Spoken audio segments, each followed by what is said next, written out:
time to explore some of the best of the rest of the talkSPORT presenters in a lucky dip. Lucky dip of clips. Oh, I love a lucky dip. I look forward to this. Andy, kick off the lucky dip. We begin our lucky dip with Ray Parlour discussing Maurizio Pochettino. He's done so well, what he's done so far in his career. He's a Spanishman. He's a Spanishman. Yeah, I've never heard him called Spanishman before. Fantastic. Is that nice pub in Hampstead in London? The Spanishmans, isn't it? I do like it there. Very much so. So, here's Georgie Bingham on the Weekend Sports Breakfast talking Arsenal. I don't want to depress Arsenal fans. It's not even 8 o'clock in the morning yet. Can Pierre-Emerick Aubameyang... Well, that's a very good question. I don't really want to go into it at this time of the afternoon you can't either. Answer that. So, what's next, Andy? Sports newsreader John Howick getting a bit peckish.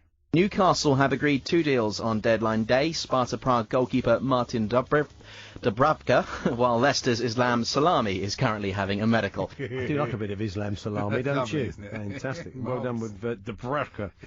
This is Lisa O'Sullivan at the Winter Olympics, and of course one of the great joys of Lisa's job is breaking news, until Bob Mills ruins it, of course. I can tell you we've just been going for gold in the speed skating over at the Winter Olympics. Did we get it? Here's Lisa. No. I'll go on. Oh! Slightly crashed it. Did we get it, Lisa? No. Oh, go on. Go on, go. He realises. So, Andy. Here's Georgie Bingham and Tony Cascarino on the Weekend Sports Breakfast discussing rumours that the Manchester City manager apparently has a favourite daytime TV show. Oh, hang on. Pep's got to watch Countdown. Then we'll do... Apparently, he's Sky Plus is it, and he loves Judi Dench.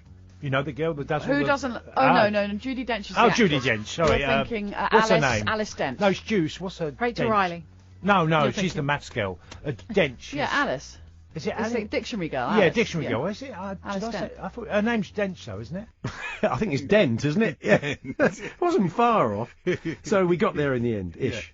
So here's the Moose with Football League news.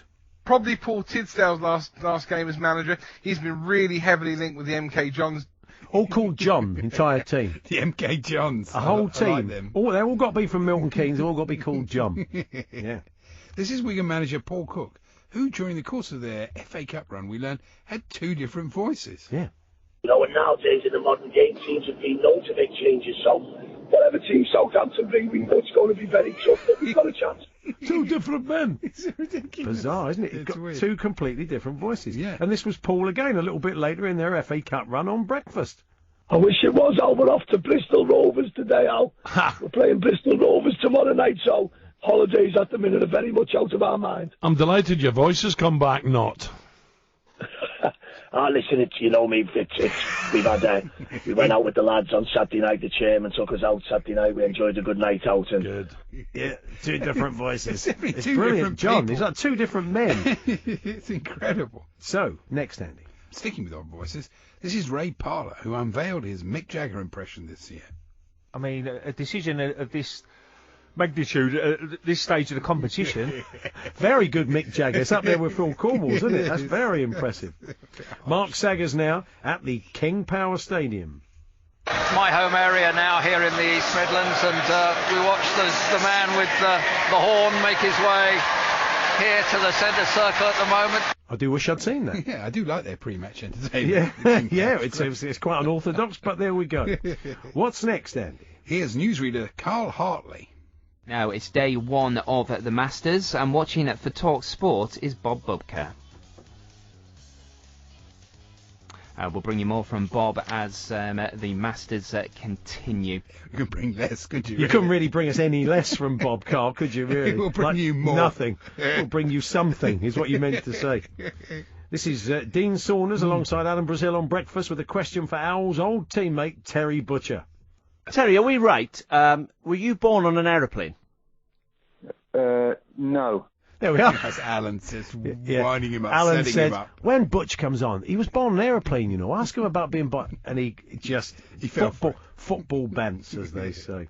Here's Russ Hargreaves on talkSPORT 2, and a clip we're calling, You OK, Russ? Do you hear the Saris singing the songs of rugby men? It is the music of a team who will be champions again. When the beating of your heart echoes the grunting in our scrums, there is a match about to start for the Saracens. Yeah, you're right there, Russ. I think we might check in with him a little bit later on. I think he's been working on his own for too long. So I'm a bit worried about it. We'll come back to him. A bit worrying, I agree. Newsreader Victoria Bourne now with proof, if any were needed, that the Liverpool manager's powers currently know no bounds. The sport with Joe Shannon first, the news, Victoria Bourne. Thanks, Adrian. Coming up, Klopp's plea to Flans. Flans, it was some sort of bake-off thing that he was involved with in Liverpool, I suppose. This is Ali McCoy sitting in for Alan Brazil on breakfast, introducing a celebrity guest. We are joined now by the infamous spoonbender, Yuri Geller. Good morning, Yuri. How are you this morning? Hey, good morning to you, all the way from Israel. I'm in Old Jaffa. It sounded like it was in space. And did Yuri just say, I'm an old Jaffa? Don't be so hard on yourself, Yuri. Comes to us all, it's just age. He says, I'm in Old Jaffa. Oh, I'm in Old Jaffa. Hello, greetings, I'm an old Jaffa. So, Andy, what's next? It's the Moose now with an anecdote. But a couple of years ago, I spoke to a player who played for a team other than Celtic. And I said, you know, we were just sitting having a beer, or I was having a Coke and he was having a coffee. Okay, so no beer was involved at all. It was basically beer free. It was temperance. So we were surprised to spot this gap in Jason Cundy's football knowledge this year. When did that ever happen? Who was Pele? I mean, if you look Wikipedia, I think he's got his own couple of pages on there. That's a shocker, wasn't it? Really surprising, really. Yeah. And finally, let's pop back to talkSPORT 2 and see if Russ Hargreaves... Russ Hargreaves, he did sound quite rough, didn't he? Yeah. Russ Hargreaves, a bit of a Freudian slip there. Russ Hargreaves is feeling himself again now. Will you give all you can give so that our banner may advance? Some will fall and some will live. Will you stand up and take your chance? The blood of our victims will water the Allianz. Do you hear the sorrows? And then it goes on. Cool, blimey, it's like Les Miserables, isn't it? Oh, fantastic. He was going out of his range. Kicking the scrum there. I think he may have done. So, there we are.